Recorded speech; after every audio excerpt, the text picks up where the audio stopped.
Bárbara, ¿vos también? Más o menos. ¿Por? Más o menos, porque hay malas noticias, no encuentro muy buenas noticias. Quiero ¿Cuáles? comenzar, por ejemplo, con un comunicado que tiene que ver con derechos humanos, y eso es algo que a mí me interesa en particular. Estoy hablando de la Asamblea Permanente de Derechos Humanos de Cochabamba. Te cuento, Jorge, que la Asamblea Permanente de Derechos Humanos de Cochabamba ha recordado que en noviembre del 2019, cuando hubo ruptura constitucional, bajo el amparo del Decreto Supremo 4078, famosísimo, que se emitió por la entonces presidenta de Bolivia, presidenta del gobierno transitorio, Yanine Áñez, las Fuerzas Armadas fueron prácticamente autorizadas a emplear el uso de las armas letales contra civiles bolivianos en operativos de control bajo el discurso de pacificación del país. Acá no voy a entrar en más detalle porque obviamente el país sigue dividido entre quienes creen que hubo fraude, golpe. Entiendo que por lo menos hubo una ruptura constitucional. ¿Qué pasó después? Que se dio esta autorización a las fuerzas militares y sobre todo, ¿qué pasó después?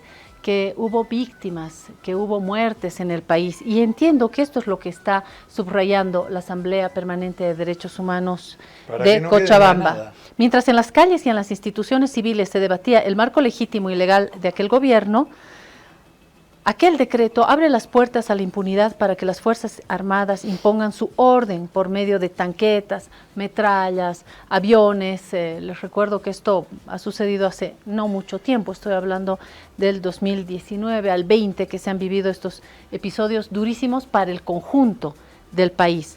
Bueno, las consecuencias fatales: 37 fallecidos por bala y lesiones letales, 119 heridos, 270 encarcelados. Me voy a la parte final de este documento, que es del 15 de noviembre, donde la Asamblea Permanente de Derechos Humanos Cochabamba manifiesta su rechazo y condena a este uso de la justicia boliviana, que parece querer congraciarse con las nuevas élites que comienzan a ocupar espacios de poder. Esta parte me parece más politizada. Me voy al hecho de que todavía no hay justicia, ¿no?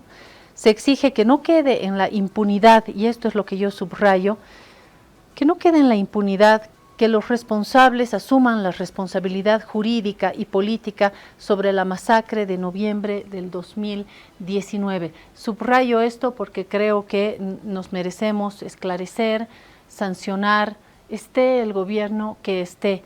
Estuve en contacto con una amiga de Asofam, Ruth Llanos, viuda de uno de los mártires de la calle Harrington, que me dijo: estuve en Huayllani, continúa la impunidad, no hay justicia, y creo que esto tiene que preocuparnos y ocuparnos, además de esta crisis, y por eso comienzo con esta noticia. Claro, esto es evidentemente una reacción a la liberación de Yanine Áñez, ¿no? No solamente. Pero bueno, ¿qué pasa? Si queda libre Yanine Áñez, al otro día la celebran invitándole a la asunción del mando, y queda todo bárbaro, y los 37 muertos, ¿quién los paga? Pero además no solamente tiene que ver con el proceso, porque ahí entramos en otros debates, que si se debió instalar un juicio de responsabilidades o no, si se actuó correctamente en los procesos contra Yanine Áñez, y otra vez dejamos de lado este caso que me parece que es doloroso para el país, que tiene que ver con la vida, con el exceso de las Fuerzas Armadas, del poder finalmente de la bala sobre la vida de los seres humanos. Por eso yo insisto en, más allá de los procesos o no a Janine Áñez, que la justicia finalmente nos dé una verdad, una sanción. Creo que esto le va a servir al conjunto del país, más allá del apoyo o no, la justificación o no a lo que sucedió el 2019. Pero yo lo que digo es esto, 37 muertos gratis, salieron gratis, y 102 heridos, que no sabemos cuáles son esas heridas, ¿no? Sí. Porque en la guerra, cuando, vos sabés que yo he estudiado mucho las guerras, se habla de 60 millones de muertos y hay 300 millones de heridos. Esos millones de heridos, uno perdió la pierna, el otro el brazo, otro quedó ciego, otro no sé.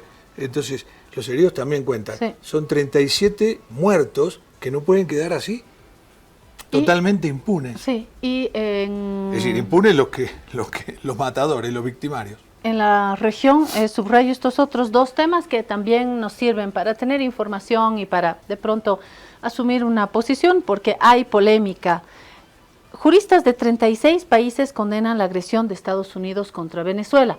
Vuelvo a tomar un tema polémico, porque aquí entramos en si usted está o no en la idea de que Venezuela vive una estructura democrática y más allá de esto, los norteamericanos tienen derecho a invadir, a acercarse peligrosamente a territorio venezolano. Y voy un poquito más allá, entro a la noticia. Estos 34 países de 5 continentes han participado en Caracas para debatir sobre la defensa del derecho internacional frente a las amenazas unilaterales. Me parece que más allá de si damos o no legitimidad a las últimas elecciones en Venezuela, si creemos que hay democracia o no en Venezuela, quiero separar del hecho de que respetemos una vez más las principales consignas del derecho internacional, ¿no? Los principios del derecho internacional. Bueno, se ha adoptado una serie de enérgicas propuestas que buscan condenar y denunciar las sistemáticas violaciones de Estados Unidos al derecho internacional. Por lo menos creo que hay que debatir. Y para terminar con el debate, les pongo esto más de mi parte y con esto yo cierro mi participación. Y es que el Consejo Noruego de la Paz anunció que no habrá celebración del Premio Nobel por desacuerdo con la elección de María Corina Machado, que ustedes saben es la principal opositora al gobierno de Maduro. De hecho, ha respaldado firmemente la candidatura opositora en las últimas elecciones. Más allá de las elecciones, María Corina Machado es una de las principales líderes políticas que está empujando al derrocamiento, no puedo encontrar otra palabra, de la presidencia de Maduro. Más allá de las interpretaciones, ha causado polémica su designación, su elección como Premio Nobel de la Paz. Me recuerda a lo que sucedió con el presidente norteamericano Obama, ¿no? Porque entiendo que el Premio Nobel de la Paz necesita como otros criterios. Ahora, ya se le eligió, ¿no? Tú tienes información sobre esto, Jorge. No, a ver, el Consejo Noruego de la Paz es una institución, como puede haber muchas, no tiene nada que ver con el Nobel, es decir, con la academia, que es la que otorga el Premio Nobel. El Premio Nobel le va a ser otorgado. No va a haber una fiesta para celebrarlo en Noruega, ¿no? Este instituto, el Consejo Noruego de la Paz, es el que hace la fiesta, digamos, el que le da una cierta pompa a cada Premio Nobel de la Paz, porque el Premio Nobel de la Paz se entrega en Noruega, no en Suecia. Alfred Nobel era sueco y es el que dejó, digamos, el dinero. Él inventó la dinamita, ganó mucho dinero y dijo, hice mucho daño en mi vida por haber inventado esto, entonces voy a dejar toda mi fortuna para hacer un bien a la humanidad y premiar a la gente que hace un bien para esa humanidad. Pero como en ese momento Noruega y Suecia estaban unidos, dijo, vamos a darle algo a Noruega. Y el Premio Nobel de la Paz se entrega en Noruega. Este es el tema. Ahora, yo creo que esto es político, ¿no? Sí, sin duda. Totalmente político. Sin si duda. En lugar de ser de de derecha era de izquierda, María Corina Machado, le hacen una fiesta doble. Pero yo creo que más Gastan allá... champán, todo lo que pasa. No, no estoy de acuerdo con eso. No estoy de Es lo acuerdo. que yo creo. No, es, un tema que vos fíjate que la izquierda ha logrado instalar que los intelectuales únicamente pueden ser de izquierda. Tampoco estoy Los de premios acuerdo. Nobel de la Paz deben ser de izquierda. Los de literatura tienen que ser de izquierda. Eso es una cosa que es una apreciación mía, no la compartas. No, claro que no la comparto. De hecho, yo creo que la intelectualidad, si bien ha generado muchos nombres dentro del pensamiento de izquierda, pero por razones también algo lógicas, ¿no? Los intelectuales son los que rompen esquemas, los que pueden tener unas visiones más críticas, ¿no? Entendida la izquierda como esta crítica a lo establecido, así nace de hecho la izquierda, manteniendo todos sus matices, pero no creo que la izquierda haya impuesto esa idea de que solamente los intelectuales de izquierda son los intelectuales. Digo, fíjate lo que pasa con Borges. Voy a terminar. Sí, termina, después yo voy con Borges. Listo, como tampoco creo que estas instituciones se planteen siempre premiar, condecorar a intelectuales o a políticos de izquierda. Como no creo que la izquierda tenga el monopolio de la intelectualidad, tampoco creo que estas instituciones premien, condecoren únicamente, ¿no? Lo de Borges me parece que es una de las grandes injusticias, y no porque Borges haya sido de derecha, es una de las grandes injusticias como las hay en todo ámbito.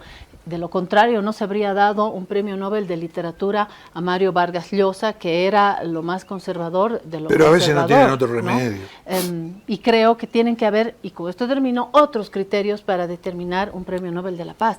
Yo no pondría, si el Che estuviera vivo, no le daría el premio Nobel de la Paz, para nada. Yo creo que el Premio Nobel de la Paz va justamente a estos actores, a estos espíritus que pueden más bien congregar más allá de las revoluciones, de las contrarrevoluciones, de los extremos. Alguien como Mandela, por ejemplo, ¿no? Que no es que sea santo de mi devoción, pero a esto voy. Me parece que es muy radical decir que porque son de izquierda y si no es de izquierda no los ponen. No estoy de acuerdo. Hay una gran tendencia. Vos fíjate que cómo se logró instalar, porque Borges no era de izquierda, cómo la izquierda logró instalar que era un sujeto deplorable, amigo de los militares, que nunca lo fue, siempre los deploró, un hombre que vivió dentro de una modestia casi franciscana, de un trabajo. Él era el director de la Biblioteca Nacional, tenía un departamento que era una cosa mínima, un genio, además, pero se lo ha logrado, no solamente por la injusticia, no solamente por la injusticia de no darle el Nobel, eso, bueno, pasa, pero se ha logrado instalar de que era un sujeto no bueno. No creo. Sí, yo no tengo esa totalmente. imagen, tampoco estoy de acuerdo. Bueno, no tengo. Borges, te dicen, bueno, Borges. Pero claro, Borges. ¿Qué hizo Borges? Exactamente. De malo. Que, no, a lo que voy es, tampoco vamos a poner a Borges en la categoría de los delincuentes de la literatura, para nada. Borges tiene un lugar y no percibirlo así es que no estamos mirando la grandeza. Borges salió 10 Borges veces tiene una campeón gran mundial figura. Y metió 200.000 goles. Y así no puedes lo percibe ignorarlo. la gente, pero no lo puedes ignorar, este pero es el estoy problema. diciendo lo contrario. Ya sé, pero es que es escúchame, imposible estoy ignorarlo. diciendo lo contrario. Estoy diciendo que Borges tiene una marca imborrable en la literatura universal, Porque que el hay genio cosas... de Borges, y eso se ve, Jorge, que no le hayan dado el Nobel me parece una de las mayores... No, pero es un tipo que está denostado, denostado. Yo, bueno, otra diferencia, pero de esto vivimos, de las diferencias. Y hablando de diferencias, tú hablabas de dinamita. Dinamita es lo que ha utilizado Alejandro Salazar Alazar cuando hizo la caricatura, una vez conocida la noticia de que Corina Machado recibía el premio Nobel. Y era una dinamita con el premio Nobel en manos del tío Sam, que quería entrar a Venezuela, como que el elemento que le iba a permitir entrar a patadas a Venezuela. Es una interpretación, me habría gustado tener la caricatura, porque nunca una caricatura, una imagen, es lo mismo cuando uno la cuenta, y menos yo, pero sí es interesante ver la imagen como la que vamos a ver ahora, Víctor Hugo Romero. Vamos a ver qué ha traído hoy. Dale. A ver. Ahora sí, cumbre judicial. ¿Cómo nos organizamos? Y ahí están distintos tamaños. No estoy segura yo de la lectura. ¿Cómo Explícamelo, interpretas? no lo entiendo. Intentemos entender juntos, a ver, son las distintas representaciones de los la justicia. Distintos estamentos. En distintos tamaños, con distintos poderes, difícil que se organicen, ¿no? En esta cumbre judicial porque tienen distintos pesos, eso es lo que estoy leyendo yo, ¿no? Difícil comunicarse así. Ahora, qué buen trazo que tiene, ¿no? Sí, bueno, Víctor yo Hugo. creo que no es lo Es mismo igual que que al Al-Azhar. azar, es que al azar tiene trazo, creo que Víctor Hugo utiliza otras No, herramientas, pero muy ¿no? bueno. Tiene otro tipo de herramientas. Creo que Al-Azhar y Víctor Hugo Romero tienen un trazo internacional. Podrían estar en cualquier medio del mundo.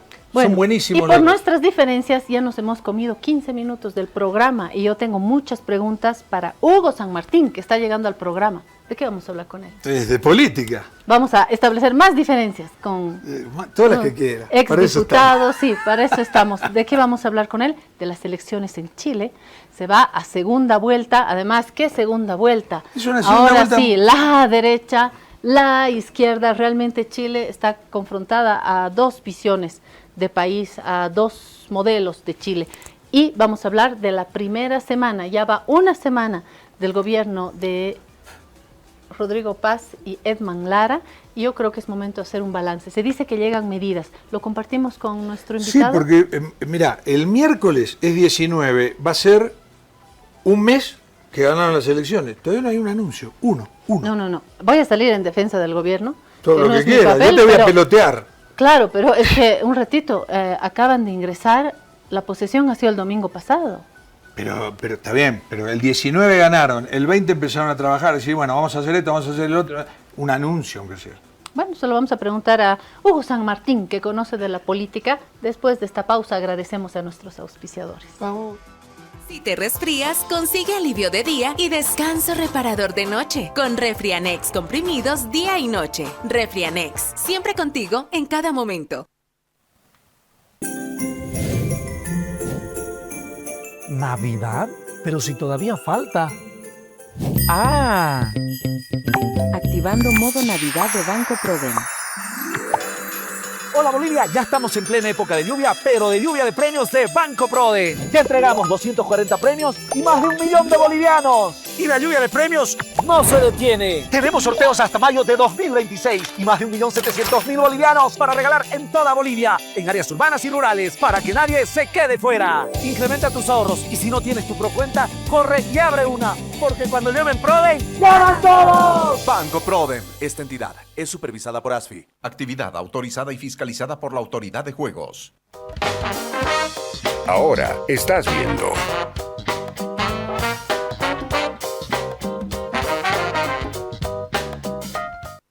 San Gabriel y sus mascotas Grinch te traen alegría en esta Navidad. ¡No! ¡Mis mascotas son mías! ¡Solo mías! No dejes que el Grinch se quede con tus mascotas. San Gabriel, la magia en Navidad y tus mascotas Grinch de amor te llenarán. Colecciona las 10 mascotas Grinch. Encuéntralas en cada caja del Panetón San Gabriel. San Gabriel, panetones San Gabriel, la delicia en Navidad, que no te puede faltar, que no te puedes perder. Solo con San Gabriel vives la Navidad. Continúas viendo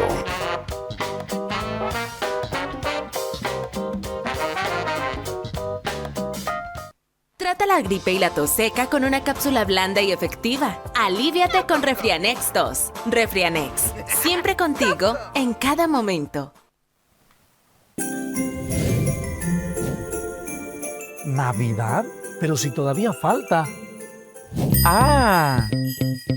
Activando modo Navidad de Banco Proden. Hola Bolivia, ya estamos en plena época de lluvia, pero de lluvia de premios de Banco Prode. Ya entregamos 240 premios y más de 1 millón de bolivianos. Y la lluvia de premios no se detiene. Tenemos sorteos hasta mayo de 2026 y más de 1.700.000 bolivianos para regalar en toda Bolivia, en áreas urbanas y rurales, para que nadie se quede fuera. Incrementa tus ahorros y si no tienes tu Procuenta, corre y abre una, porque cuando llueven Prode, ¡ganan todos! Banco Prodem. Esta entidad es supervisada por ASFI. Actividad autorizada y fiscalizada por la Autoridad de Juegos.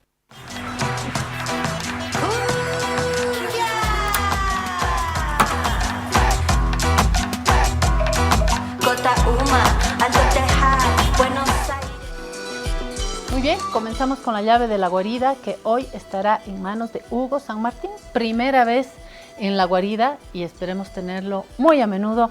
Hugo San Martín, usted lo ha visto seguramente con más frecuencia en la tele, en los medios tradicionales, en el mundo digital. Cuando era diputado tuvo mucha visibilidad y eso no quiere decir que hoy esté dedicado a otra cosa, está dedicado a la observación de nuestra vida como país, de nuestros perfiles económicos y en la región también, ¿no? Hugo sigue mirando lo que sucede en la región, ¿verdad? Bienvenido.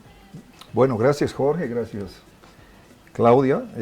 Bueno, efectivamente, creo que es muy difícil salir del mundo político, pero desde otro plano, ¿no? En este caso, un plano, como tú dices, más del observador, de lo que está aconteciendo, no tanto a nivel Bolivia, sino de lo que interesa afuera, que son los países que en Latinoamérica tienen, digamos, cierto poder económico más trascendente. Me refiero a México, Brasil, Argentina, Chile, Colombia, etcétera, etcétera. Por eso vamos a hablar de Chile en la segunda parte, pero vamos a entrar con lo nacional. Jorge tiene súper limpia, lustrada la llave para...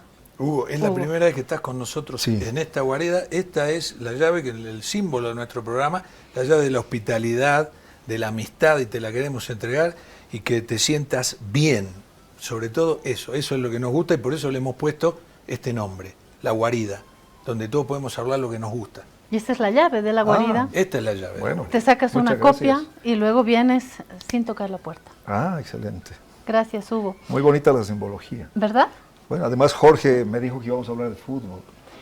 Vamos a hablar de fútbol, si hay tiempo, después de Chile, porque hay muchas novedades en fútbol. O sea, yo no acepto mucho las invitaciones que me hacen para los medios de comunicación, y Jorge es testigo de eso, pero porque llego y trato de estar con mi familia, trato de hacer cosas que no hago normalmente, pero tratándose de dos amigos y de dos stronguistas, entonces dije, tengo que estar ahí. La guarida del strongest. Claro. Mentira, los amigos bolivaristas. Esta también puede ser la guarida del Bolívar.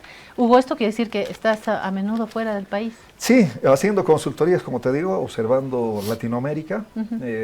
Hasta hace 3 años estuve viajando bastante a España y Colombia, y ahora estamos más por el lado de Italia y por el lado de Argentina.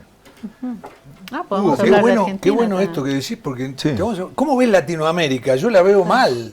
Pero antes, por favor, no abramos la puerta, porque luego nos vamos a Chile y a todo. Sí, no abramos, analicemos lo del gobierno, ¿te parece? Sí, pero después lo dejamos para después. Lo dejamos para la segunda parte, de acuerdo. Junto con Chile. Junto con Chile. Y si nos da tiempo Argentina, si nos da tiempo fútbol. Así que, Tigre. Bolivia. Bolivia primero. ¿Qué pasa con el gobierno de Rodrigo Paz, además de la sorpresa? Rodrigo Paz y Edman Lara ya llevan una semana. Con Jorge establecíamos una de nuestras diferencias, ¿no? Jorge le parece que ya hay que avanzar y yo digo, bueno, están una semana, ¿no? Están tomando las oficinas. Sí. ¿Cómo ves el gobierno a estas alturas? A ver, creo que primero hay que ubicarnos dónde estamos y qué se puede esperar de este gobierno. Es probable que estemos inaugurando un 5º ciclo estatal. Y con esto me quiero referir que han habido 4 ciclos estatales previamente. Un primer ciclo que empieza en 1899 y que concluye el año 52 con la Revolución Nacional.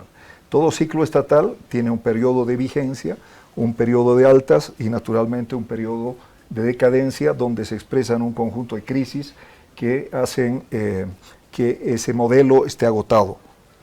La crisis del primer modelo estatal empieza en los años 30 con la Guerra del Chaco y va hasta el 52 en que se hace la Revolución Nacional, y a partir de ahí tenemos como elemento fundamental el estado del nacionalismo revolucionario. El estado del nacionalismo revolucionario tiene una vigencia no solamente durante los gobiernos del MNR, sino también durante los gobiernos militares que suceden al gobierno del MNR. Muchos militares son más nacionalistas que revolucionarios, como puede ser el caso de Banzer, otros son más revolucionarios que nacionalistas, como puede ser el caso de Torres, pero todos bajo el paraguas del nacionalismo revolucionario. ¿Y eso cuándo termina? Esto empieza su crisis a partir de finales de los 70, cuando ya se agota el modelo y cuando empieza la crisis ya durante el gobierno de Banzer. ¿Qué marca el agotamiento del modelo, Hugo? Yo creo que estaba perfilándose en ese momento un profundo desarrollismo. Se trataba de ir hacia políticas que necesitaban mucha inversión y empieza una crisis económica que también es fuerte, que ya empiezan las postrimerías del gobierno de Banzer y naturalmente se hace de una manera mucho más fuerte durante el gobierno de la UDP. El gobierno de la UDP viene a ser el último gobierno del nacionalismo revolucionario. ¿Y cuál es el eje de esa crisis económica? Bueno, el hecho de que en aquel momento, parecido al actual, se tiene muchos recursos del extranjero, ¿no? Se encuentran beneficiados por los precios también de las materias primas en aquel momento, lo cual les sirve de mucho para poder después al general Banzer decir durante mi gobierno hubo mucha bonanza, pero la crisis empieza precisamente por el agotamiento de esas reservas, porque el desarrollismo empieza a cojear y lo que se ve ya durante la UDP, ¿no? Que es un proceso de hiperinflación, un proceso de colas muy parecido al actual, pero con también algunas diferencias. Y esto termina y emerge un nuevo ciclo estatal. El nuevo ciclo estatal que empieza en 1985 con el 21060. Este nuevo ciclo estatal el tercero vendría a ser. Puede ser denominado como el de la modernidad democrática o como se lo ha llamado comúnmente como el del neoliberalismo. Empieza ahí, continúa con los gobiernos del MNR y tiene como pilares fundamentales a los tres partidos que hacen alianzas entre ellos o con partidos menores, como pueden ser CONDEPA, UCS, pero los partidos mayoritarios naturalmente son MNR, ADN y MIR. Una vocación a la alianza que termina contaminándose, ¿no?, a la larga. Bueno, allí se utiliza el pacto democrático como una lógica para poder tener gobernabilidad, pero se agota el proceso precisamente porque estos partidos políticos empiezan a no dar solución al electorado y empiezan naturalmente a tergiversar muchas de las ideas que inicialmente habían tenido. También empieza una crisis económica, empiezan las primeras manifestaciones con la guerra del agua, lo que pasa en febrero, lo que pasa en octubre. Otra vez vuelvo a la misma pregunta porque quiero ver el eco cuando Ajá. se aclava un ciclo para seguir tu razonamiento. ¿Qué es lo que marca la crisis en este caso? Yo creo que aquí influyen mucho los errores de los protagonistas, de los actores políticos. Yo creo que es una sucesión de errores que finalmente van a derivar en el periclitaje de ese Estado. Aparte de que, como siempre, bueno, Bolivia vive en una crisis, pero fundamentalmente creo que se da aquello, ¿no? Y con errores me refiero, por ejemplo, a que en 1995 tenías un dictador en la cárcel y en 1997 tienes un dictador en el Palacio de Gobierno, ¿no? O sea, elementos que de repente a la ciudadanía no le caen bien y que empiezan con un proceso de convulsión. El mismo hecho de que en su pasado hubiera sido un dictador Banzer no le permite tomar medidas coherentes que le hubieran permitido una mayor gobernabilidad durante su proceso ya democrático.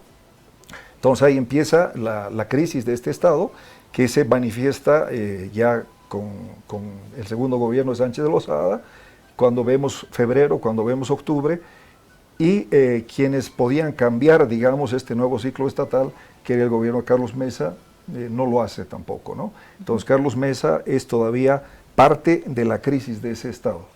Y este Estado tiene su fin ya con el nuevo Estado plurinacional, con el movimiento al socialismo que se inaugura el 2005, ¿no? Entonces, como ven, tiene todo Estado, todo ciclo estatal, tiene un crecimiento, tiene una crisis, y en esa crisis pueden estar envueltos varios gobiernos, ¿no? Entonces, lo que estamos viendo hoy es el agotamiento del Estado plurinacional, el agotamiento de ese ciclo estatal, y lo que queda por verse es, dependiendo de la eficiencia, dependiendo de la imaginación de este nuevo gobierno, saber si estamos ante el advenimiento de un nuevo ciclo estatal o estamos en la continuidad todavía de la crisis del este Estado ya agotado del Estado plurinacional. O sea que este gobierno podría ser un tiempo de transición en última instancia.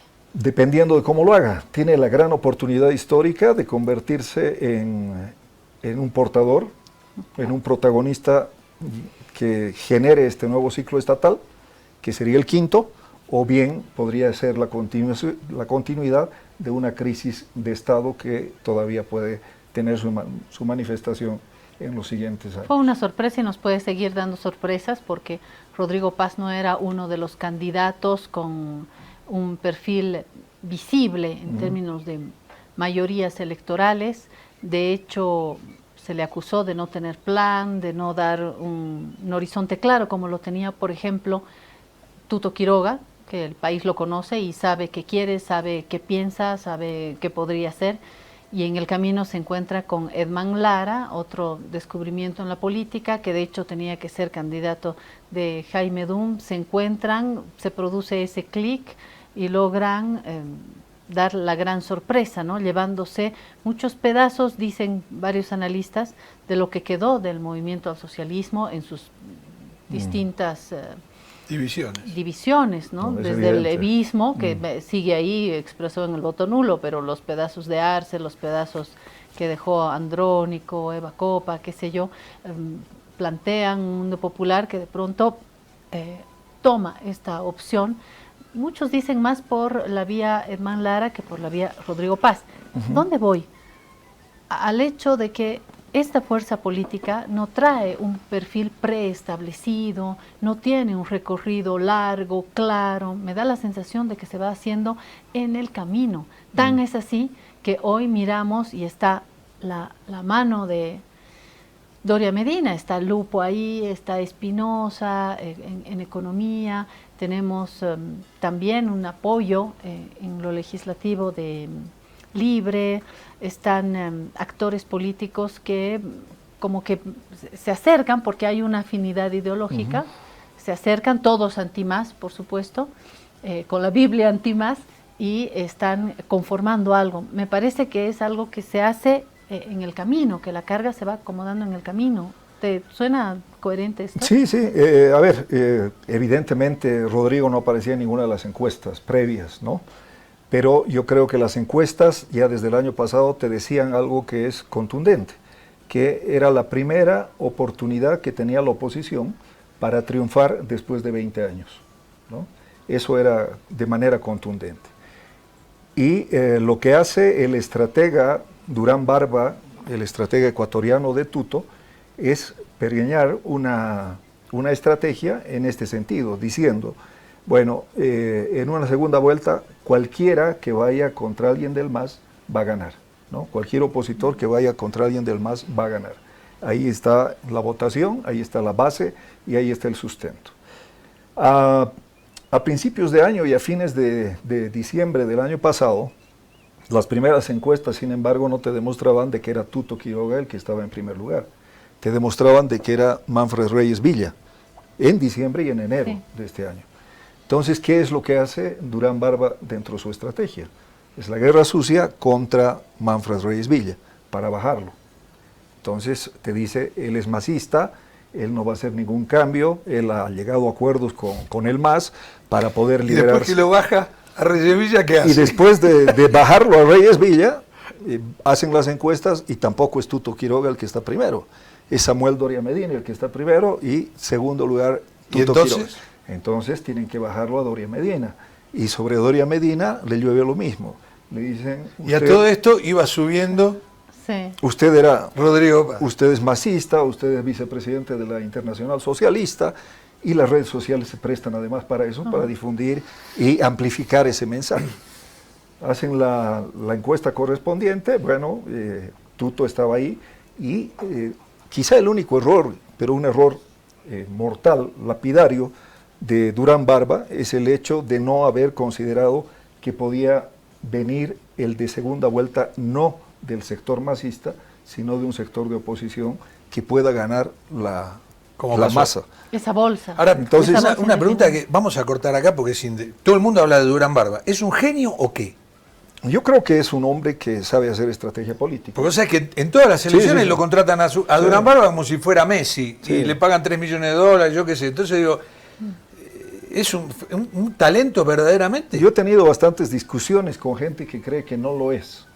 Pero para ¿Qué crees mí, tú? yo creo que sí. Yo creo que es un buen estratega. Es un hombre que yo lo he visto actuar y he visto cómo actuó en Ecuador, cómo actuó con Macri, por ejemplo, en la Argentina, que son triunfos contundentes.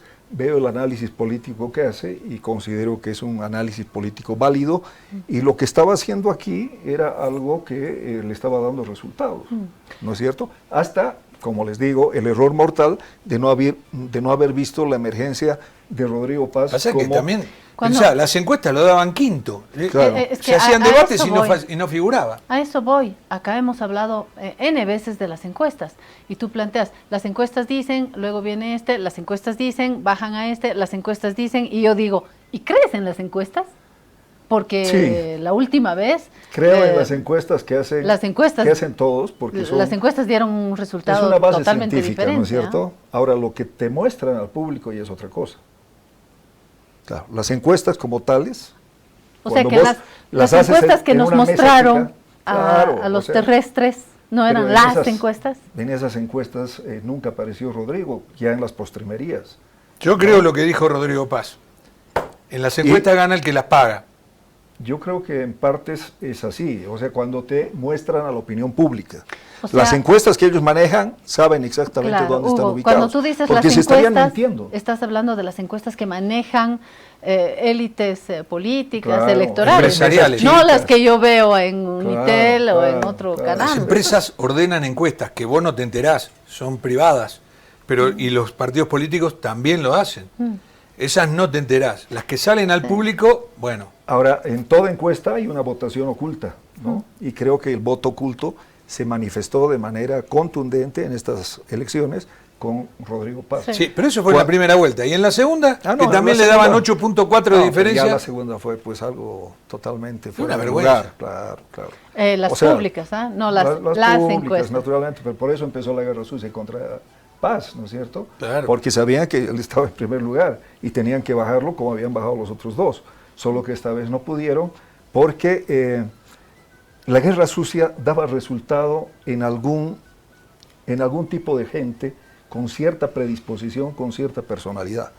Y esta predisposición es la predisposición autoritaria, aquella que trata de evitarte lo plural, aquella que le incomoda lo diferente, ¿no? Entonces, esta personalidad autoritaria es una personalidad de cuartel.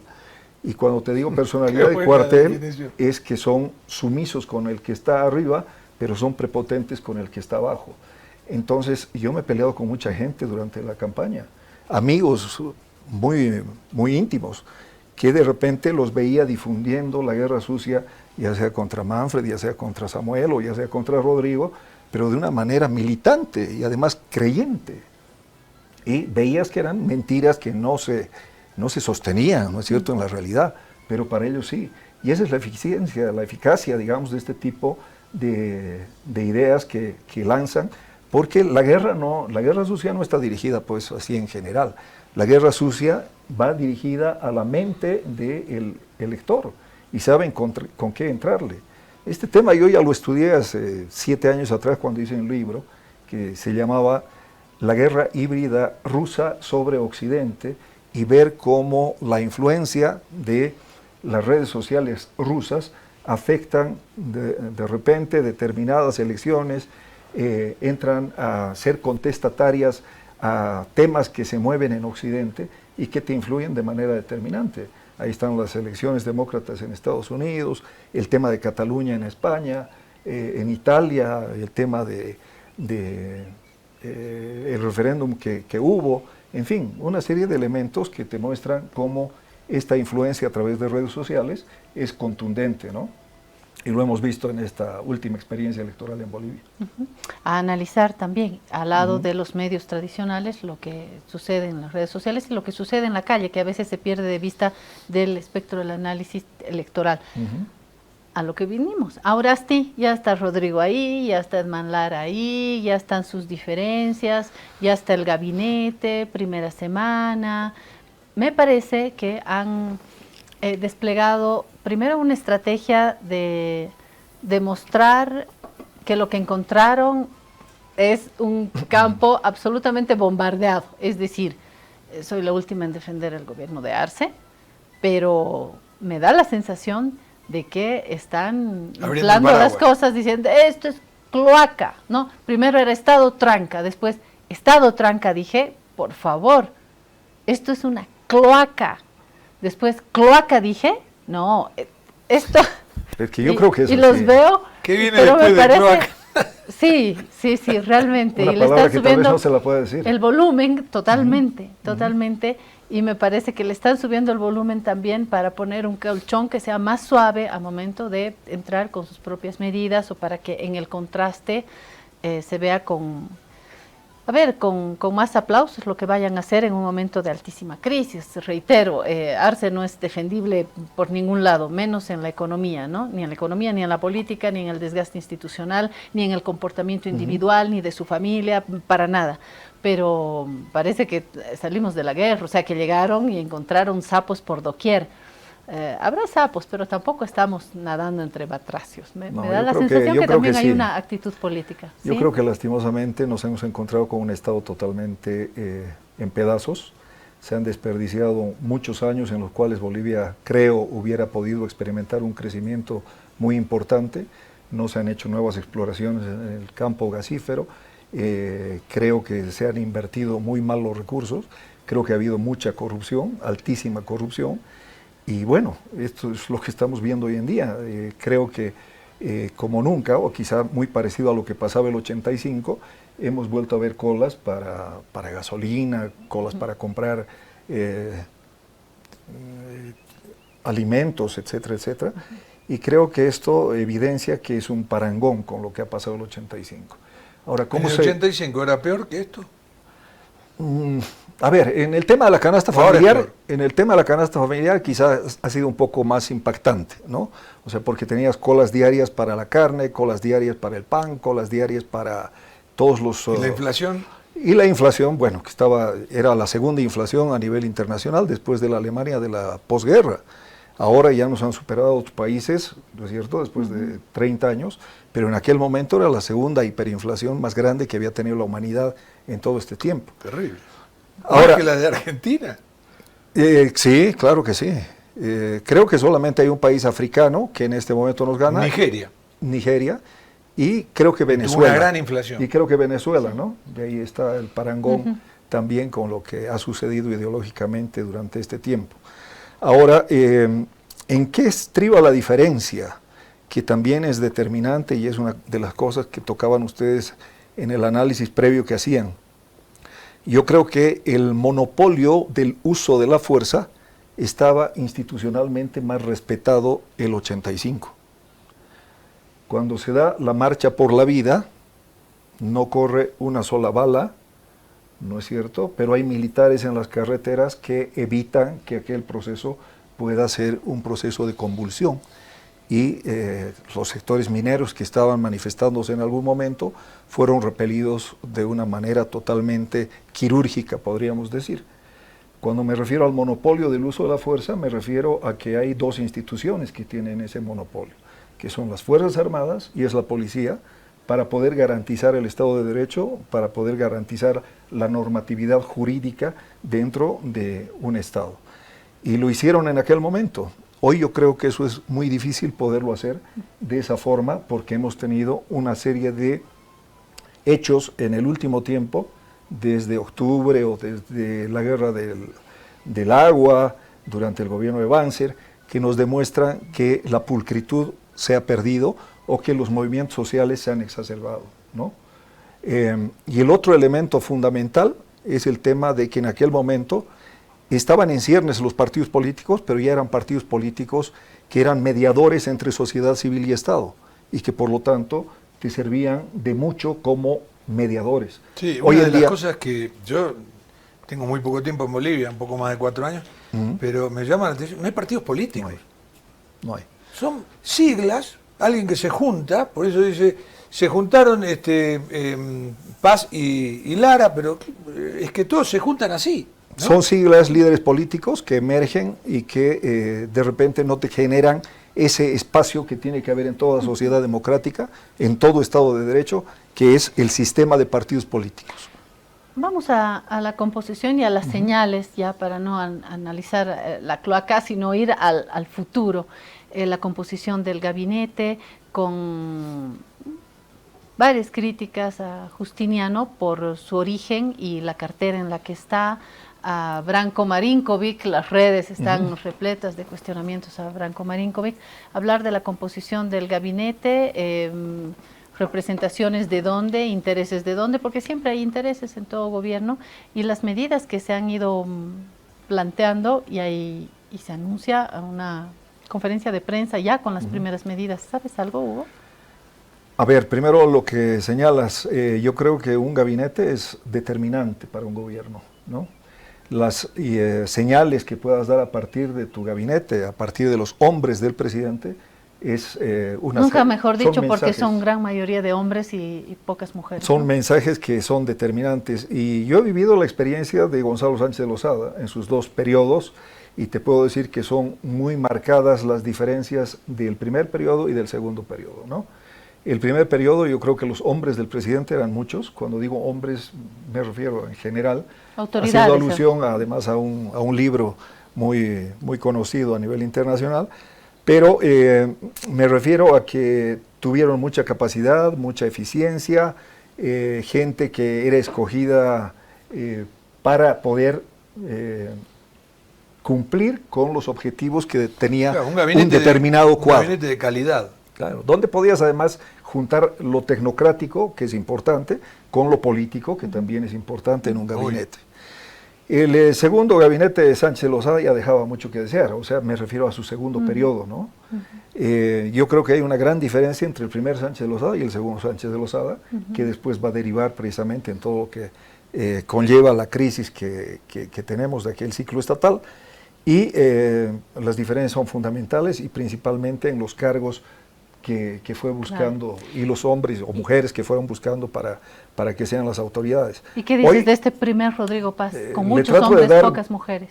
Beneficio de la duda, creo que hay tecnócratas importantes que vienen del espacio de Samuel, creo que es gente... ¿Estás pensando en Lupo, por ejemplo? En Lupo, ¿no es cierto?, el mismo ministro de Economía, el de Hidrocarburos también, creo que es un hombre que ha estado siempre desde lo tecnocrático saliendo y dando explicaciones que las considero muy válidas, muy oportunas en su momento, y adelantándose a muchas de las circunstancias que hoy que estamos atravesando.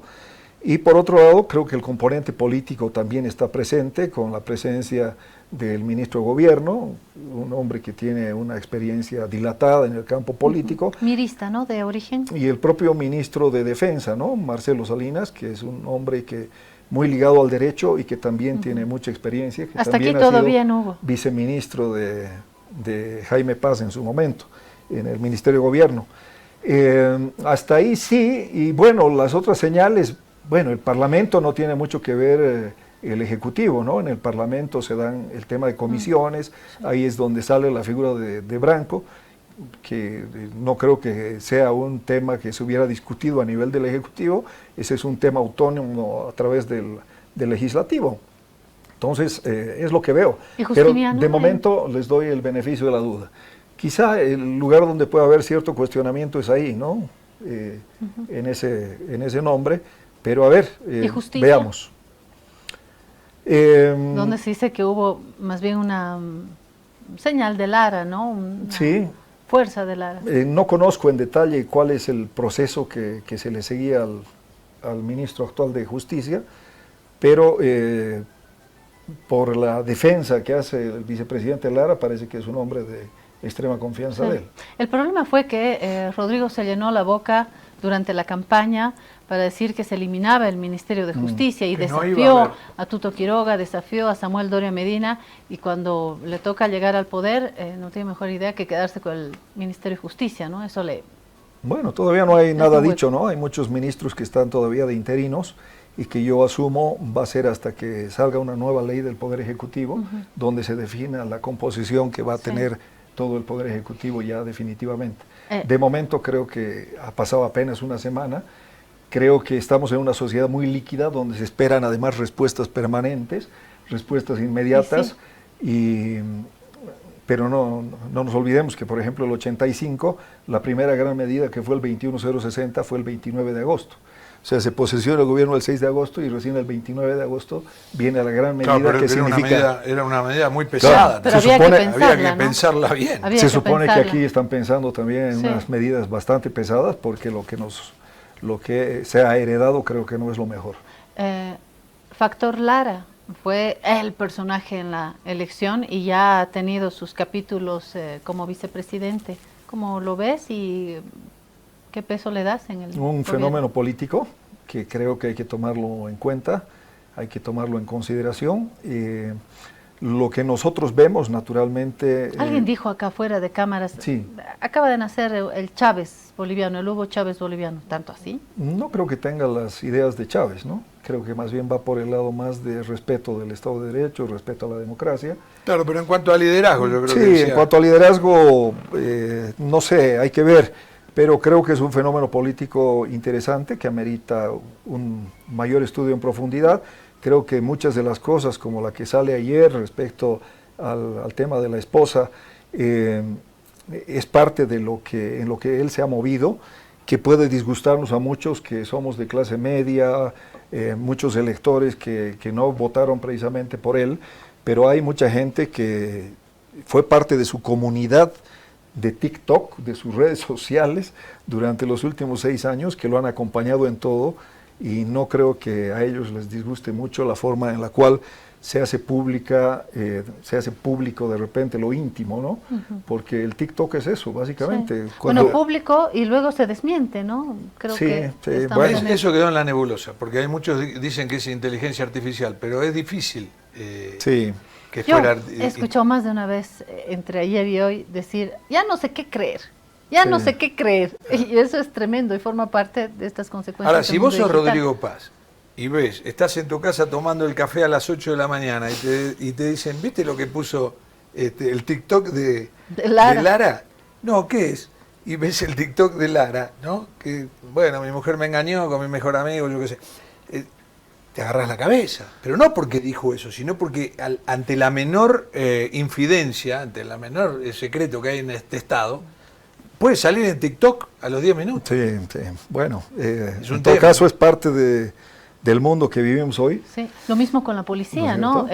Recomendó a Rodrigo descabezar a la policía. Creo que son nuevos tiempos y que estamos viviendo, que hacen parte de las redes sociales, que hacen parte de esta publicidad de lo íntimo, publicidad de cosas que antes no salían mucho a la luz, que todavía mucha gente lo ve mal, pero a ver, hay que ver cómo se va encauzando, ¿no?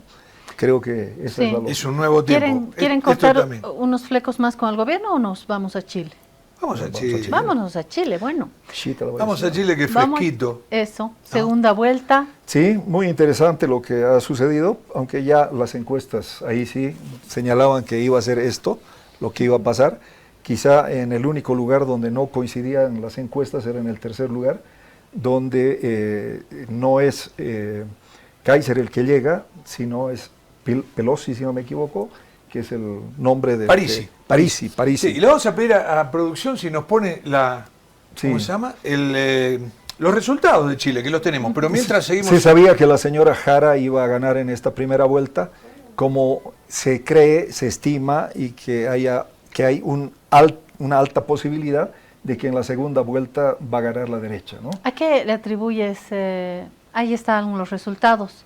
Los vamos a leer. Me voy a poner los lentes, los acercamos un poquito. Ahí está, Janet Jara. ¿Qué apellido? 26,85%. José Antonio Cast. ¿Qué apellido también en el otro lado, ¿no? 23,92%. Franco Parisi, 19,71%. Johannes Kaiser, de este escuchamos hablar acá en Bolivia, 13,94%. Evelyn Matei, Matei 12.46 y Harold Main Nichols 1.26. Y abajo de Harold, sé que está Ominami. Sí, Enrique con Sominami. 1.20. el Partido Socialista. Sí, que bueno, ha recibido estos porcentajes, pero él sigue ahí. Lo más Él sigue gracioso ahí. de esto es que la señora Evelyn Matei, que fue además alcaldesa de Santiago, hasta hace 4 o 5 meses atrás estaba en un primer lugar Primera. de la expresión de la derecha, ¿no? Claro, por eso en Chile pasó lo mismo que acá, nada más que a la inversa. A ella, acá le daban a Paz quinto y salió campeón. Sí. Y a ella la daban como dando la vuelta olímpica y que terminó quinta. Pero tú sabes por qué. ¿Por qué? No, no lo sé por qué, No. pero me refiero a Guerra que sucia. también le hicieron guerra sucia. ¿Por qué Tremendo. estabas desconfiando a las encuestas, Jorge? No, claro, no, en Chile. En Chile dicen, Por ¿qué eso. pasó con las encuestas? Por Y lo eso. mismo que dicen acá. La daban ganadora. Aunque pero hace mucha 5 gente meses ya atrás. al final decía, no, gana Janet Jara. Otra vez Gana- te reafirmas, Hugo, con que hay encuestas que manejan esos actores políticos, la élite política, y En que Chile las son más otras serios, encuestas... ¿no? En Chile son más serios. En Chile hace 2 meses atrás ya se sabía que esta iba a ser la relación. Jara primero, Kass segundo, tercero estaba No Parisi. el otro, Kaiser, cuarto Parisi y quinta Matei. Pero hace 5 meses atrás Matei estaba en primer lugar. Entonces empezó una guerra sucia, Fue la gran... tremenda guerra sucia. Manfred A ella Reyes. le dijeron que tenía Alzheimer. ¿Qué tenía? Alzheimer. Principios de Alzheimer. Es y muy malo, y es muy malo Sí, eso. sí, sí. Y que una persona así no podía hacerse cargo del gobierno. Y eso la fue debilitando. ¿Qué estaba durando Y bárbara? es una señora que habla pausadamente y naturalmente si te dicen eso, si te meten a la cabeza eso, ya la ves a la señora con el mal de Alzheimer. Entonces eso derivó en que vaya bajando. Ahora, Ahora, hay eso. una, hay una lectura que está clara y es que gana en primera vuelta ¿cómo se llama? La del Partido Comunista, que es Janet Jara, 28. Ella esperaba que fuera del 30 a un poquito más de 30, no llegó a eso, y Kast quedó cerca a 3 puntos.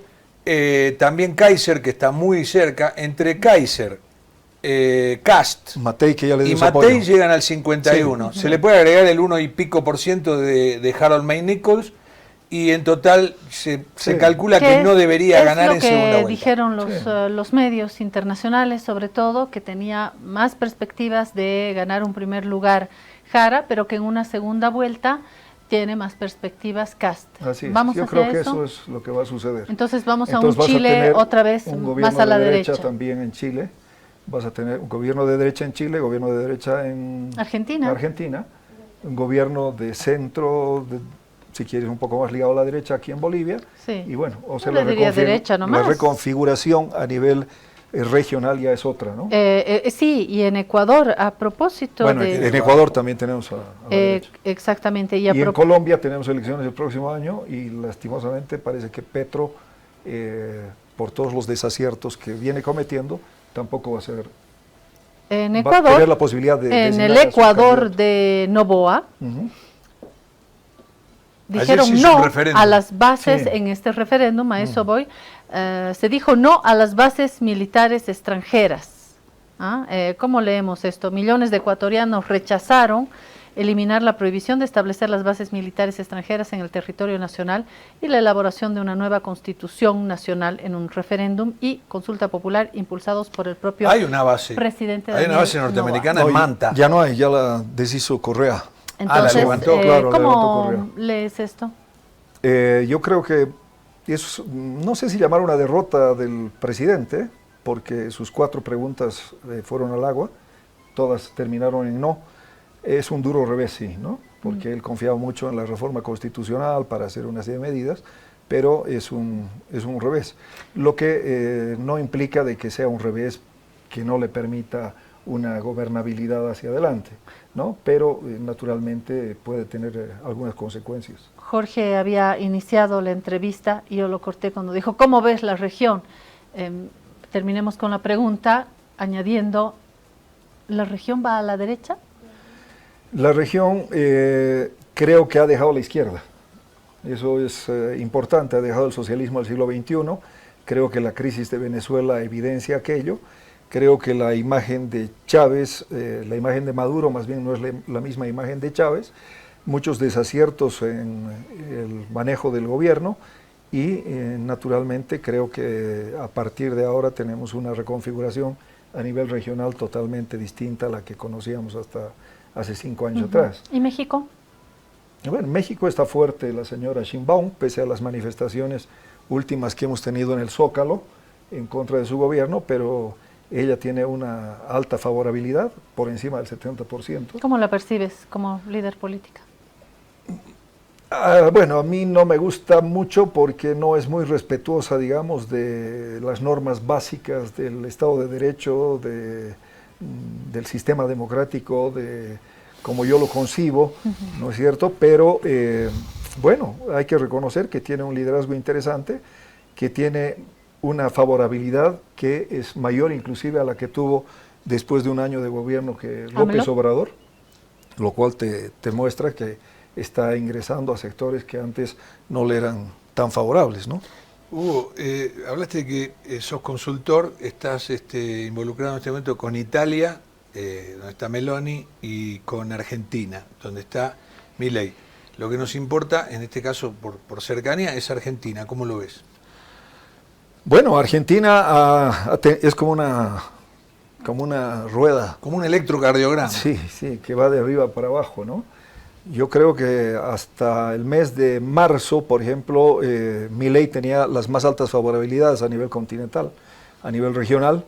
Luego se vino abajo por una serie de sindicaciones de hechos de corrupción, principalmente dirigidos contra su hermana, el tema del 3% y demás de lo que estaba cobrando, el tema de Libra, que también lo tiró fuerte, esta moneda, ¿no es cierto?, para la cual hizo una publicidad que de repente no se correspondía con lo real. Con su investidura, además. Claro, y con su investidura, y creo que eso lo tiró un poco abajo.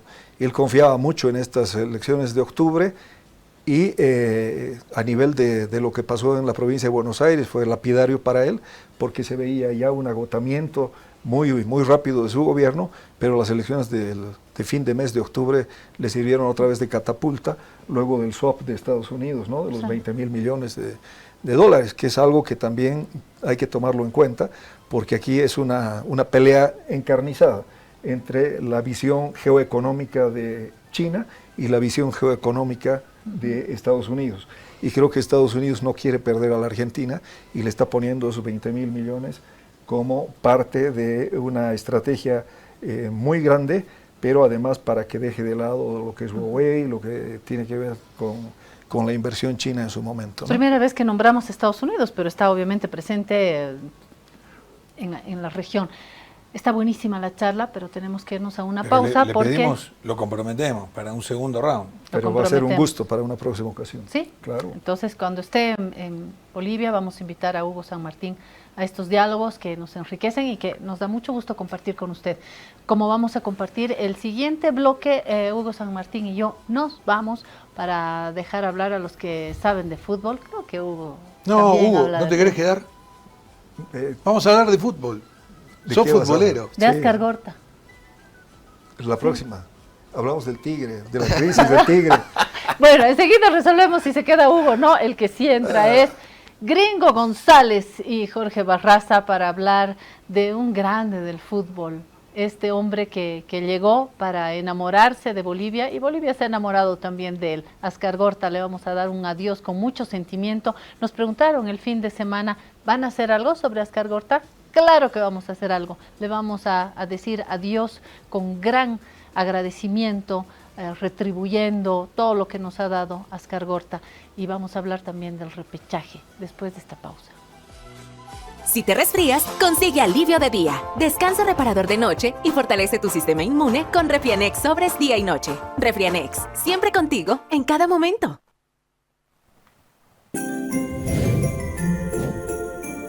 ¿Navidad? Pero si todavía falta. ¡Ah! Activando modo Navidad de Banco Proden.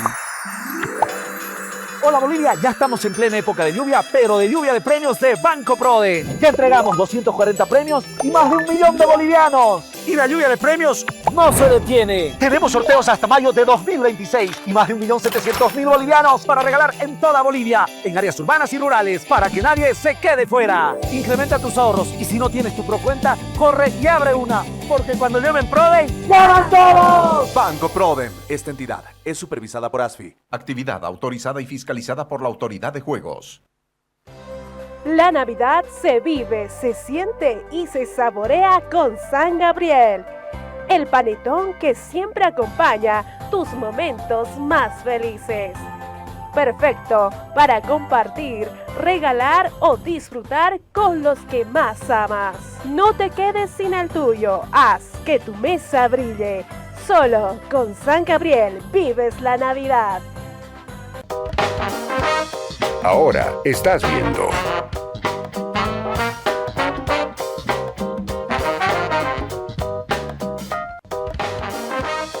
Continúas viendo.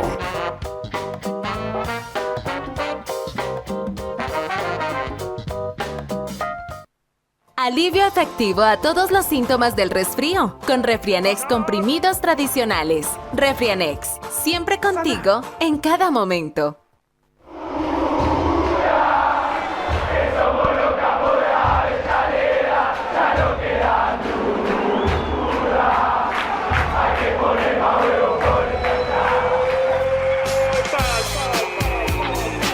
Yo digo, tipazo es poco, ¿no? El viernes tuvimos una noticia, nos desayunamos con una noticia porque fue a la mañana temprano que había fallecido a los 72 años Javier Ascargorta, entrenador vasco de extraordinaria trayectoria en todo el mundo del fútbol, no solamente en Bolivia, pero él eligió, y eso tiene un valor tremendo, es decir, que te elijan para amarte tiene un valor muy superior a que haya nacido aquí en Bolivia. Él amó a Bolivia, como Bolivia terminó amándolo a él, se quedó a vivir acá los últimos 30 años de su vida y es el técnico que dio esa alegría extraordinaria. Todos los jugadores, porque el fútbol tiene 3 patas, dirigencia, jugadores y técnico. Y él fue el padre de esta criatura que estamos viendo acá arriba, que son estos jugadores que Bolivia le va a costar mucho volver a tener 11 jugadores buenísimos. No es que había 4 buenos, eran 11 buenos. Pero él los eligió y él los hacía jugar de una manera notable, muy eficiente y además los convenció. Vino de afuera sin conocer Bolivia, nunca había venido. Y bueno, es un recuerdo imborrable para siempre, para el fútbol boliviano. ¿Verdad, gringo? Absolutamente de acuerdo, Jorge, un saludo para todos. Efectivamente, probablemente el mejor técnico que haya tenido la selección nacional, honestamente. Y yo creo que no hay duda, ¿no? Yo no creo, no solamente por el logro de haber obtenido justamente la clasificación de forma directa al Mundial para el año 94, sino por todo lo que transmitió, ¿no? Es decir, hizo que los bolivianos nos convenzamos de que sí era posible, o sea, que no era una cuestión de extraterrestres ni de seres extraordinarios el hecho de poder salir a disputar en igualdad de condiciones un partido. Fue el hombre que seguramente los brasileños van a recordar con mucha, no sé, con qué sentimiento, ¿no es cierto?, el hecho de haber perdido un larguísimo invicto que tenía Brasil, que cayó justamente aquí en la ciudad de La Paz, ese día fantástico con el gol de Echeverri, con el gol de Álvaro Peña, que significó además obviamente la posibilidad ya de casi tener sellado tu pasaporte para llegar al Mundial. Fue el hombre que les dijo a los jugadores, cero excusas, ¿no? Ese fue uno de los eslogans más importantes, cero excusas, no excusas. No excusas. Qué cosa fantástica en el fútbol, donde lo único que escuchas es un compendio de excusas cuando sale un técnico, claro. Si no fue el árbitro, fue la cancha, si no fue el viento, fue la pelota, fue no sé qué. No excusas, y aquí y ahora, otra frase fantástica que dijo el vasco Ascargorta y que se le metió a la gente eso, ¿no? Y yo creo que esa es parte sin duda de su gran legado, al margen de los resultados que fueron, en el caso particular del 94, lo mejor. Porque fíjate qué irónico, ¿no? El peor desempeño del Vasco revisando un poquito su estadística, casi fue lo de la selección que tomó, diríamos, con carácter interino entre 2012 y 2014, ¿no? Él había ido más o menos a colaborar con la selección nacional, porque hubo un problema, ¿no es cierto?, unos desencuentros, pero allí no le fue bien, no fue una buena cosecha. Y bueno, ahí se cumplió lo de nunca segundas partes fueron buenas. Sí. Pero digo, aparte de lo que logró, que es importante, aparte de los resultados, era muy bonito, muy edificante charlar con él. Un hombre de buen talante siempre, culto, didáctico para explicarte las cosas, siempre con una sonrisa, siempre estaba para el chiste. Sí. Entonces era muy lindo hablar con él, además afectuoso. Sí. Y esto tiene un valor doble. Y la gente, no sé por qué, ahí está el bigotón eterno, y ahora vamos a contar una anécdota esta de bigotón. No sé por qué la gente tiene esa perspicacia, ese feeling, ese olfato para determinar cuando las buenas personas son buenas personas, ¿no? Entonces las quiere el doble. Me pasa con Tele Santana, en Brasil. Ajá. El único técnico no pudo ser campeón, pero vos sabés que se han hecho varias encuestas sobre el mejor técnico de la historia de Brasil y gana por muerte Tele Santana, porque Tele era un tipo bárbaro, tuve la suerte de conocerlo también. Qué persona divina. Y mirá esta imagen que estamos viendo del bigotón. Decía lo del bigotón porque él apenas había llegado, y eso lo sabés vos mucho mejor que yo, aunque después participé del proceso eliminatorio, tanto es así que tuve la misión de hacer una edición especial del gráfico, yo trabajaba en el gráfico, con motivo de la consagración de Bolivia hacia el Mundial. ¿Te acordás de esa edición? Sí, cómo no, por bueno, supuesto. Y ahí conversé mucho con él. Correcto. Y demás. Pero al principio era cascoteado. Terriblemente. Tremendo. Y me acuerdo de ver una nota, no sé si fue en La Razón o en donde decía, fuera bigotón charlatán. Un título. Sí. Bigotón charlatán. Sí, fue durísimo. De entrada, o sea, ni siquiera le dieron crédito, digamos, al inicio cuando llegaba, para decir, bueno, probaremos, pues, ¿no? Le damos crédito, que un par de partidos, o nada. Desde el principio, desde el primer momento dijeron, por ejemplo, los españoles que llegaron hace 500 años a estas tierras vuelven ahora con que es otro pirata más o menos. Ese era el tono con el que se manejaba la prensa. Lo cuestionaron con mucha dureza y él tampoco, diríamos, como que todo iba mal. Mira, yo recuerdo perfectamente que antes de irse a esa concentración histórica que hizo allá en España, en Barcelona, que fue la consiguió él, exactamente, y contra viento y marea, concentración en la que, por cierto, los jugadores tenían un viático diario de $20, que no les alcanzaba ni para tomar el taxi para ir a la ciudad. Ellos estaban en Sant Cugat, ¿no? Que es una zona que está distante de Barcelona. Pero fíjate que antes de ir a esta concentración, ¿sabes con quién perdimos acá en el Siles? Con Chile. Chile nos ganó acá 3-1 a la selección nacional. Fue una vergüenza. ¿Y sabes qué terminó? Los palos que habrá recibido. ¿Sabes qué hizo la gente, la hinchada ese día? Yo estaba en el estadio, aplaudía, ole, ole, ole, a favor de Chile. Y cuando los jugadores de Unión Española tomaban la pelota, los ovacionaban. O sea, fue realmente una obra de maldad. Una obra de maldad. Eso de los $20. Fue una época en que no había una moneda. Por eso yo digo que se dio la Santísima Trinidad. ¿Cuál es la Santísima Trinidad del fútbol? Cuando jugadores, técnicos y dirigentes se unen y logran un título, ¿no? O logran, ahí mira, con otro español, con Del Bosque, el técnico de España, otro español famoso, que fue campeón mundial con España. Se unen en pos de algo, en pos de un logro. Y él logró lo más importante que puede lograr un grupo humano, más que lo técnico, más que lo mental, más que el carácter, la mística. Le dio una mística a la selección, porque él tenía una forma. Mira qué linda foto esta es una foto maravillosa. Él cuando me cuenta Guido Loaiza, que fue parte fundamental de ese triunfo, él me dijo, yo quería cambiar, no quería un técnico boliviano, no quería un técnico argentino, quería una cosa diferente, necesitábamos algo diferente. Y cuando se va Echeverri al Albacete, al empresario que lo lleva le dice, ¿qué técnico tenés? ¿Hay un técnico por ahí que quiera venir acá a Bolivia, pero que no esté pensando solamente en el contrato y demás, porque tampoco tenemos tanta plata? ¿Quién puede ser? Tengo uno. ¿Quién es? El vasco, Javier Ascargorta. Bueno, a ver, comunicarnos con él, a ver cómo es. Y como ella empieza a hablar, y dijo, mire, yo para hablar de un contrato quiero mirarle a los ojos, para ver qué convencido está de mí. Bueno, le voy a poner un pasaje. No, yo quiero ir con mis 2 ayudantes, 3.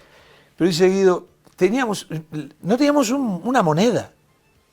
Tuvimos que ponerle un pasaje que era una cosa... Me daba vergüenza decirle cómo era el itinerario. Era, porque él estaba en Barcelona, era Barcelona-Madrid, Madrid-Miami, Miami-Panamá, Panamá-Manaos, Manaos-Santa Cruz, Santa Cruz-La Paz. Lo más barato que consiguieron. Era un tren lechero. Entonces, bueno, le pusieron... El tipo no hizo ningún problema. Es más, cuando les vamos a hacer la oferta para ganar, era una oferta... La de Bolivia era mínima con relación a lo que podían pagar otras selecciones, y más en España. De acuerdo. ¿No? Entonces el tipo venía a ganar $200.000 en el Valladolid, por ejemplo, y acá le iban a ofrecer 60. Claro. Y tenía que aceptar, ¿cómo se llama? Jugar acá.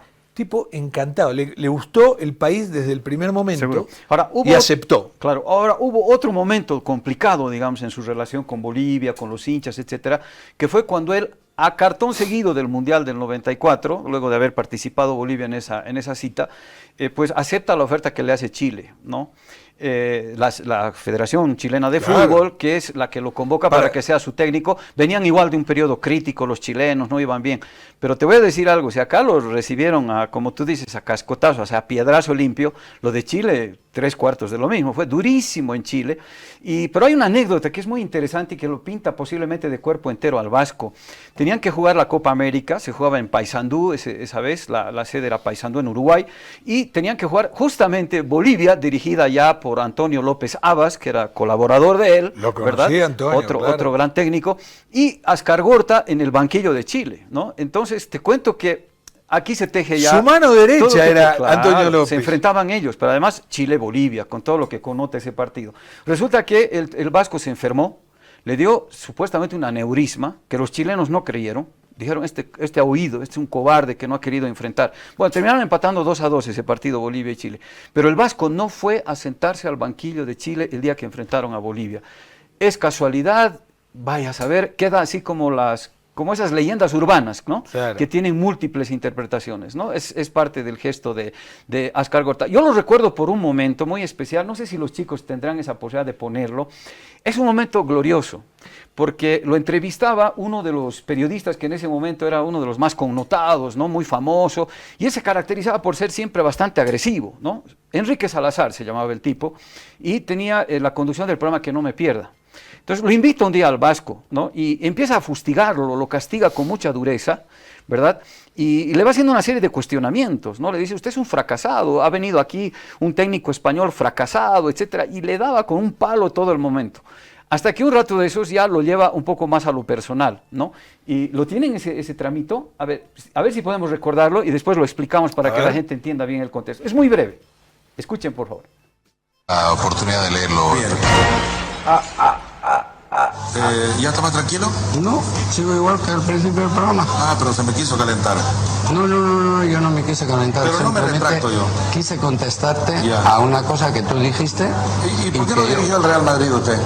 ¿Por qué no dirigió el Real Madrid? Por la misma razón que tú no eres el que dirige un programa en la BBC. ¡Uy, qué fuerte! Así es como se gana. Es que no me estoy ofreciendo.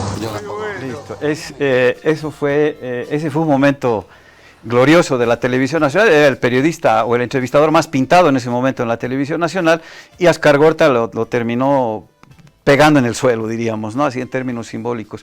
No, y además los resultados también le pegaron en el suelo. Claro. ¿No? Sí. ¿A Enrique Salazar era? Enrique, sí. Recordémoslo. Sí. Bueno, como lo vamos a recordar toda la vida a... ¿cómo se llama? A Javier Ascargorta, que lo quisimos mucho lo que hicimos. Como ser humano y también después como técnico. A mí yo pongo lo humano primero antes. Seguro. ¿no? Se fue muy joven además, ¿no? 72 años. 72 años. Yo lo puse un tuit que se nos fue joven. Así. Totalmente de acuerdo. Una pena, con mucho muy querido y se va a recordar toda la vida. Toda la vida. Por su bonomía, por su don de gente. Una cosita más antes de irnos. Mañana juega Bolivia a las 6 de la mañana. Vamos a tratar de verlo. Un partido terrible. Durísimo. Es lo que puedo definir ante una de las nuevas potencias futbolísticas del mundo que se llama Japón. Correcto. Cuidado, que la gente no crea que es el Japón de hace 40 años. No, este Japón es peligrosísimo. Y ahí lo que estamos viendo, y lo vamos a acercar bien, es que el posible repechaje. Es el puesto 19 Japón hoy en el ranking FIFA, por si acaso. Sí, y va a seguir avanzando. Sí, pero no tengas duda. Esto es lo que se ha consolidado ya del repechaje, ¿no? Sí, el jueves se va define. A conocer la FIFA va a hacer el sorteo y se va a saber con quiénes juega Bolivia. ¿Y por qué digo con quiénes? Porque ya está establecido que va a tener 2 partidos. Correcto. Todos esperábamos que pudiera jugar uno solo, sí, pero van a ser 2 partidos. Claro. Y hay ya rivales conocidos. Todavía faltan algunos, pero ya se sabe que va a jugar Nueva Caledonia, que puesto es 152, por puesto supuesto. 152, un rival Con muy ellos no débil, vamos a jugar. de Oceanía. Seguro que no jugamos con ellos. No, seguro que no. Pero sí podemos jugar con República Democrática del Congo. Que increíblemente derrotó a Nigeria. Dio el gran batacazo a las Águilas Verdes. Que son, Nigeria es el equipo por antonomasia de África. Y quedó eliminado por el Congo. Así que el Congo, vamos a seguir mostrando eso. ¿Por qué? Porque quedan los 2 lugares libres de abajo para CONCACAF. Y de esos 2, ya casi se sabe que uno va a ser Curazao. ¿Sí? No se sabe. ¿Sí? Puede ser.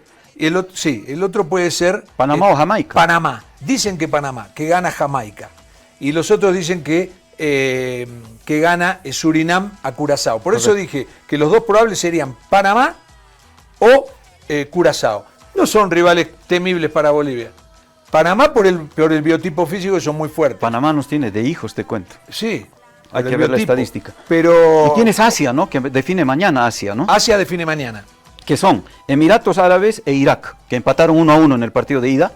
Juegan ahora la vuelta. Yo preferiría Emiratos Árabes. Emiratos Árabes es 67 e Irak 57. No, Irak es peligroso. Juegan bien al fútbol. Nos tenemos que ir. Mañana a las 6, Bolivia-Japón. Y bueno, me parece un partido bárbaro para seguir tomando ritmo, para seguir jugando contra rivales de calidad. Sí, me asusta ese partido, la verdad. Sí, a mí también. ¿Qué te voy a decir? Me asusta, pero me gusta, diría. Hasta mañana con la guarida.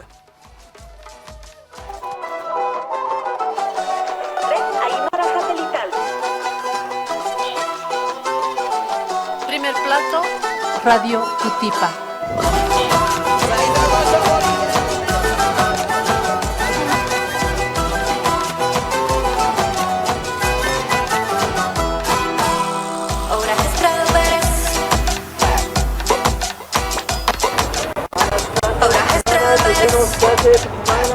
Ahí estamos.